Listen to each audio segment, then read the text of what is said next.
Fast disclaimer before we get into this video, I did order this from Skirm Shop USA with my own money. This is not a sponsored video, so everything you see here are my genuine opinions. However, I am a big fan of Silverback Airsoft. There are also no real firearms in this video, whatsoever. Skirm Shop USA and Skirm Shop Netherlands were kind enough to give me a discount code. In the description below, there's a link. If you choose to get anything off of their website, you can use code STUPIDAIRSOFT for 5% off. The Tac41 Lite was given its name, rightfully so, being that it only weighs a whopping 3.6 pounds. Measuring it at just below 36 inches long, the Tac41 Lite also has an entirely glass reinforced polymer body and a 48 round mag that could fit inside your pocket. Continuing forward, the Tac41 Lite is also AEG spec, so it takes any of your AEG style buckings and is equipped with a 330mm inner barrel. This for sure has been a long time coming because today we're going to be unboxing my favorite airsoft sniper rifle, the Silverback Tac41, little cousin, the Tac41 Lite. Starting observations, not only is this box the size of my forearm, I don't know how anything is in here, but when I first picked it up, I also didn't believe they sent me anything because how this weighs literally close to nothing. And I'm going to get the weights for you in a second. I do want to start off by opening this guy up, so we'll get a nice little money shot. Okay, hold on a minute. Money shot. Oh, dang. I mean, I've seen these on videos and pictures, but this is absolutely stunning. Okay, let's get everything out of the box. I'll show you what's in it. So right out of the box, you get a ton of little doohickeys and necessities, obviously, to get this guy all together. Clearly, the way that it fits inside that box, too, is it comes disassembled, so you're going to have to put it together. The first and the most obvious piece, absolutely stunning, is the lower upper receiver and your bolt all pre-installed together. Your barrel, which comes pre-installed with your inner barrel, your hop unit, and your hop up wheel. The stock, which attaches via a rail point. The attachment piece for said stock. Your bolt handle. It looks like they also send you an extra spring. This is a 120 Newton spring, so I believe this is a spring upgrade. And then all of your tool necessities that you're going to need. So this guy's going to help you put the stock on. This smaller Allen key, I believe, is for some of the internals, as well as the hop unit. This guy is the Allen key that's needed to tighten down the outer barrel onto the replica as well. This, do not lose it, is the piece that allows you to pull your bolt out. I'll show you how that works later. And then a small wrench which allows you to open up your cylinder and access your piston and spring and do all those changes. So the installation process on this guy really isn't all that challenging.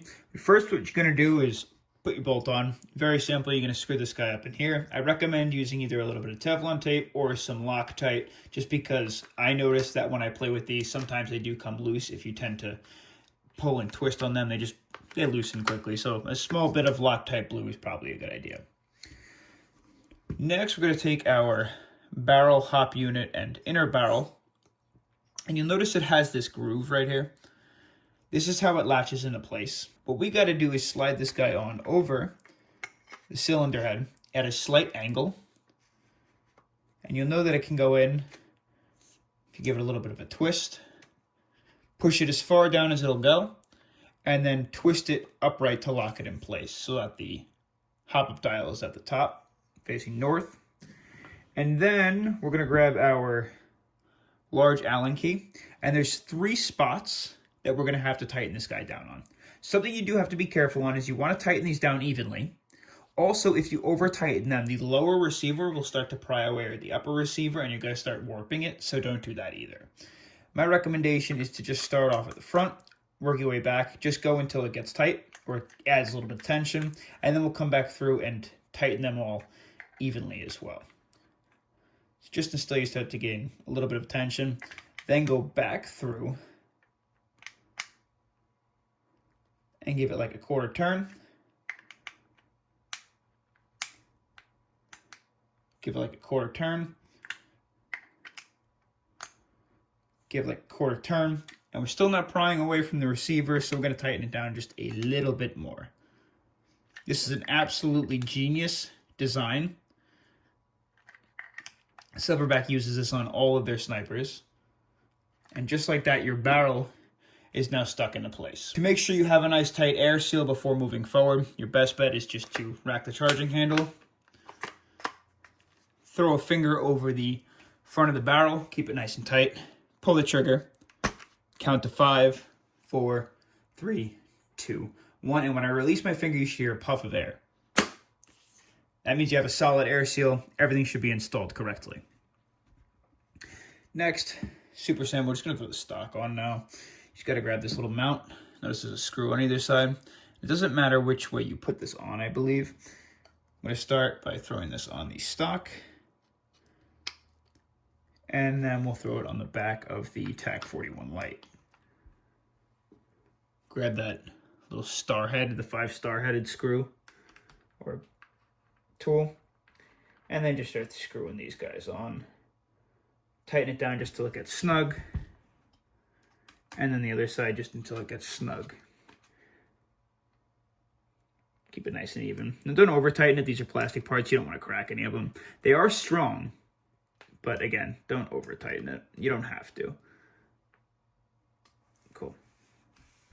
Perfect. And then that's all you need for the installation process. Now your Tac41 Lite should be ready to go. Throw your scope on, any other attachments that you want, and then you got to go outside and we'll set it all up.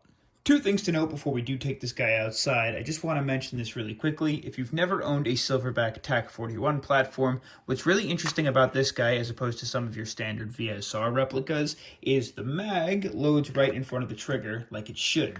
A lot of VSR replicas, the average replicas, you name it, the mag loads up here.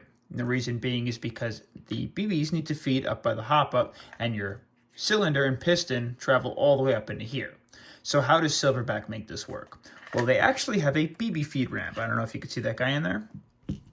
There's a ramp that houses 20 BBs on the inside of the replica at all times. So once you toss the mag in, it'll load 20 BBs. Take this guy out, fill it with some more, then put it back in and you'll be stacked and ready to go. These 20 BBs will not be usable. They are just there as a space holder. And it's designed to allow you to load the mag the correct way and feed the BBs where they still need to go. Does that make sense? Something that also caught my eye almost instantly is the mock shell ejection port. On the standard Tac41, this is open. So when you pull the bolt back, you initially can see the end of the cylinder head a little bit, and you can still see the cylinder move in and out from the entire upper receiver of the Tac41.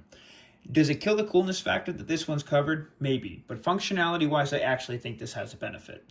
In Airsoft, sniping is very delicate. If anything gets dirty, anything gets wet, anything isn't lubricated correctly, it can cause a scratchy bolt, it can cause inconsistent shots, you name it. So having this blocked, being that you're sniping in bushes, in the dirt, rolling around, moving around, you name it, you're all over the place. You're not. This is a tool as much as it is a cool replica and a toy for Airsoft snipers. This will keep dirt and debris and rain and water and anything else that you might be messing around with or near out of the upper receiver and away from the bolt. So I think it can actually lead to more consistency and less dirtying up of your parts. Besides the things that I mentioned, this thing is very reminiscent, if not almost exactly the same on the inside. Maybe some of the parts are a little bit different or a lesser quality because this is cheaper, but it's built and constructed almost the same way as the standard Tac41 is. It's just a ton lighter and inside of a different chassis. Start at the rear, work our way to the front for all the features. The stock is this big plastic stock, a little bit of grip, not much padding. I'm not sure what this is for.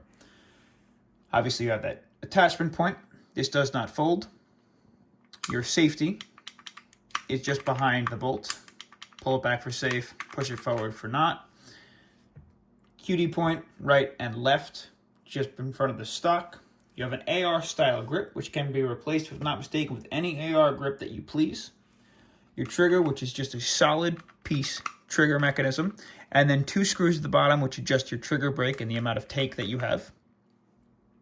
Your mag release, which is very reminiscent of the AKs, and then a Rockin' style mag, which is super cool.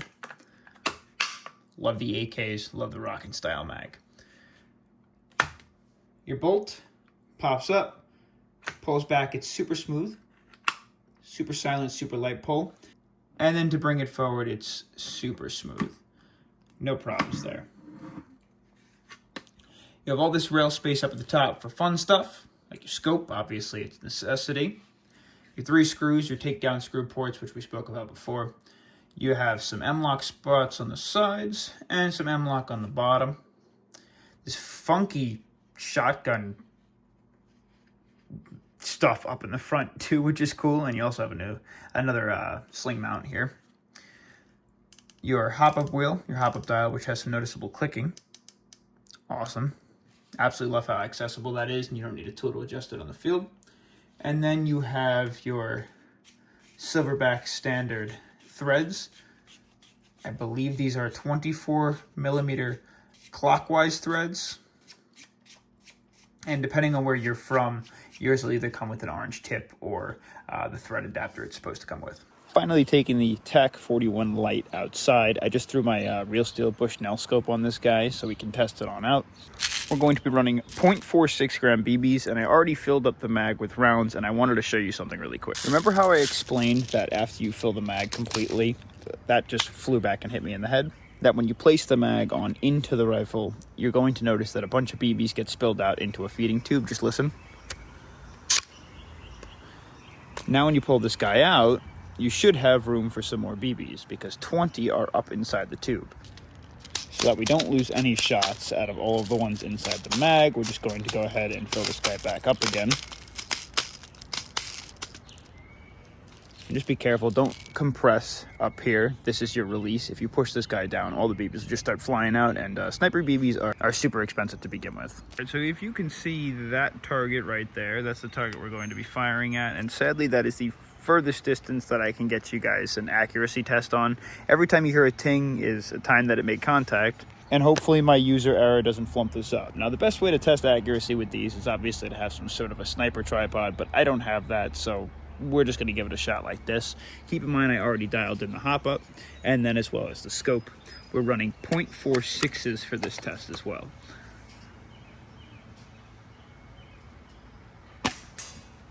Contact. I think I'm actually gonna pull the scope out a little bit. That Real Steel Bushnell really zooms in quite a bit. Hit. Hit. Hit. 5 for 5. 6 for 6. 7 for 7. 8 for 8. 9 for 9, 10 for 10. The bolt pull is super smooth, like I said. You're probably gonna want to put some Loctite on that because that starts to come undone a little bit. Bolt pull is super smooth so far, and the sound is relatively quiet. It's not as, you don't hear like that springing sound that you get from some of the other cheap snipers, and for a $200 sniper, it feels so much more high quality. Whoa. I think I was holding that one crooked, but we missed. Here we go, hit. Hit. Hit. One more to make it 15. Okay, 14 of 15, and I'm pretty sure that other one I was holding it crooked because I had just gotten back on the scope. So user error due to the TDC hop up and how it connects to the BB can really mess with this guy. Any airsoft sniper for that matter. So always make sure you're holding it upright. And look, I just noticed this.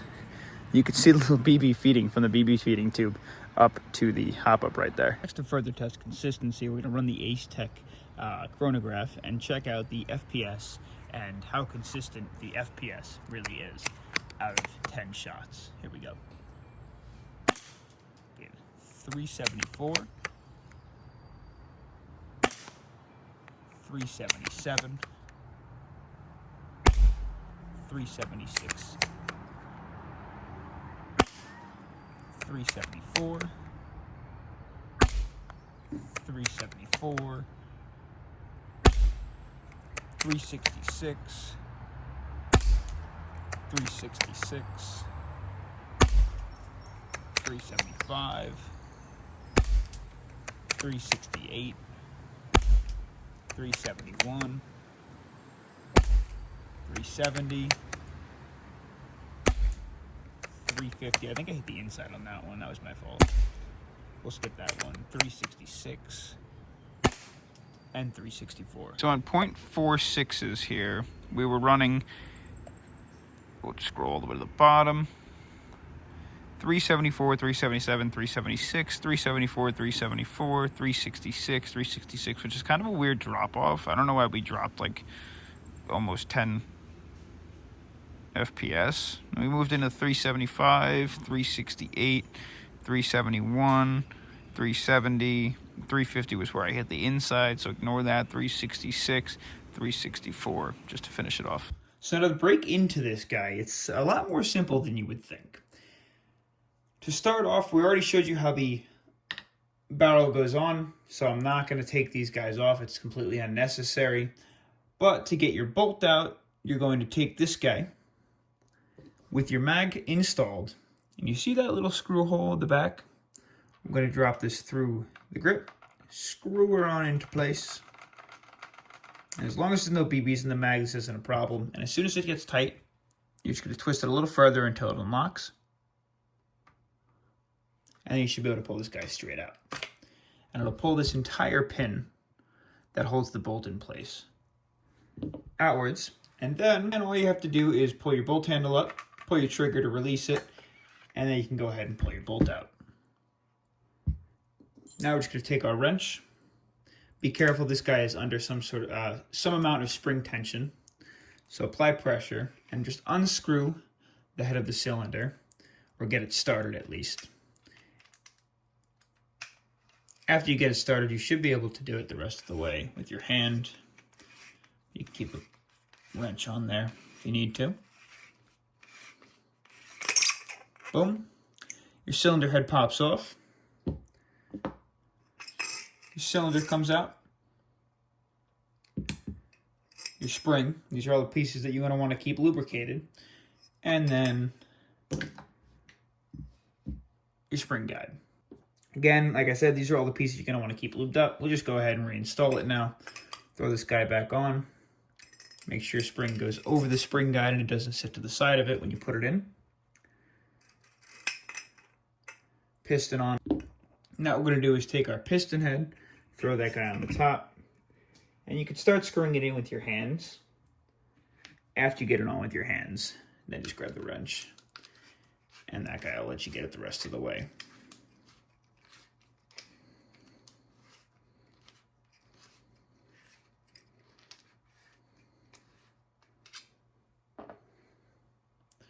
Then just pull your trigger, toss this guy into place, release your trigger, pull the bolt knob down, take the pin, toss it straight back in the bottom, twist it clockwise until it clicks.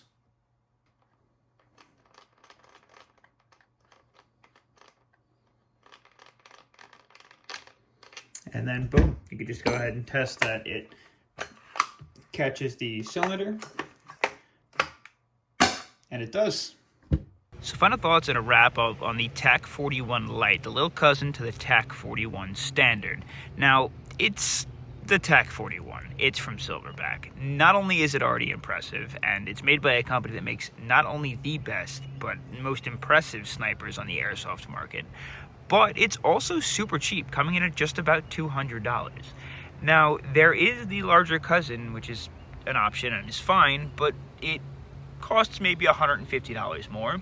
If you went ahead and picked one of these up, now you have $150 to spend on extra mags, BBs, a scope, a sling, a new stock. It's a little more customizable, so I definitely think it's a viable option when you're considering a new airsoft sniper. I may be a little biased because I've never not been impressed with a Silverback product, so obviously I really do enjoy it. But my appraisal doesn't always mean everything to everyone, so I'm gonna leave you with a little tip. Whenever you purchase a new sniper, out of the box, these guys, the inner barrels, and all of the working parts always need to be cleaned from machining. So go ahead, clean the inside of your barrel very, very carefully, don't scratch anything, and then unlube, and relubricate all of the moving parts. And I assure you, your sniper will function to the best of its capability out of the box. Thank you, Silverback, for keeping us snipers updated with new stuff. Thank you, Skirm Shop, for letting me purchase this and having them in stock. And again, if you choose to go ahead and pick one of these up, 5% discount code is in my description below.